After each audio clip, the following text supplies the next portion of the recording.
মিনু আমার বৌমা, ওর কাছে এমন কিছু বলবো না যাতে ওকে ছোট করা হয়, তবে সারা জীবন কৃতজ্ঞ থাকবো, সারা জীবন।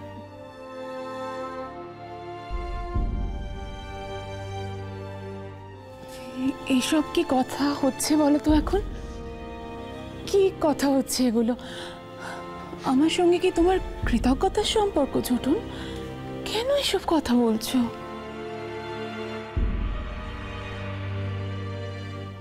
আজকে বলবো তোর মিনু, আজকে যে জিতটা হচ্ছে শুধু তো তোমার, শুধু তোমার জিতে যাওয়া, আমার জিতে যাওয়া তো নয়। বলো। মনে রাখিস, মেয়েটা তোকে একটা নতুন জীবন দিয়েছে, যেটা তুই স্বপ্নেও ভাবতে পারিসনি। শুধু তুই কেন, আমরা কেউ ভাবতে পারিনি রে। সারাদিন লোকেদের লাথি ঝাঁটা খেয়েছিস, ফাই ফরমাস কেটেছিস, আর বিনিময়ে কি পেয়েছিস? লোকেদের কাছ থেকে অপমান। তাই বারবার তোকে বলছি, মেয়েটা কষ্ট পায় এমন কাজ কোনোদিন করিস না। আমি জানি তুমি কেন কাঁদছো, আমিও আমার চোখের জল আটকে রাখতে পারছি না মিনু। না, এটা শুধু আমার MA ক্লাস ফার্স্ট হওয়ার নয় মিনু, এটা হলো আমার নতুন করে বাঁচা, মাথা উঁচু করে নতুন করে বাঁচা।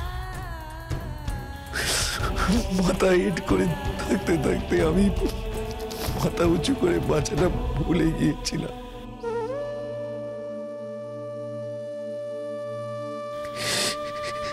আজকে ইউনিভার্সিটিতে যখন সব প্রফেসররা এসে আমাকে হাত ধরে ধরে বলছে কনগ্রাচুলেশন কনগ্রাচুলেশন, সবাইকে দেখিয়ে বলছে যে এই দেখো রোল মডেল তোমাদের, পড়াশোনা করার কোনো বয়স লাগে না, শুধু মনের জোর রাখতে হয়। তখন আমার চিৎকার করে বলতে ইচ্ছা হচ্ছিল যে স্বীকৃতি আপনারা আমায় দিচ্ছেন, সে স্বীকৃতি আমার পাওয়ার কথা না। আমার তো মনে জোরটুকু পর্যন্ত ছিল না। এই সবকিছুর পিছনে আমার স্ত্রী মিনু আমাকে পড়াতে বসানোর জন্য, আমাকে ইউনিভার্সিটিতে পাঠানোর জন্য তোমার সাথে আমার কত ঝগড়া হয়েছে, আমি তোমাকে কত কিছু বলেছি, আমি কিচ্ছু বলিনি মিনু।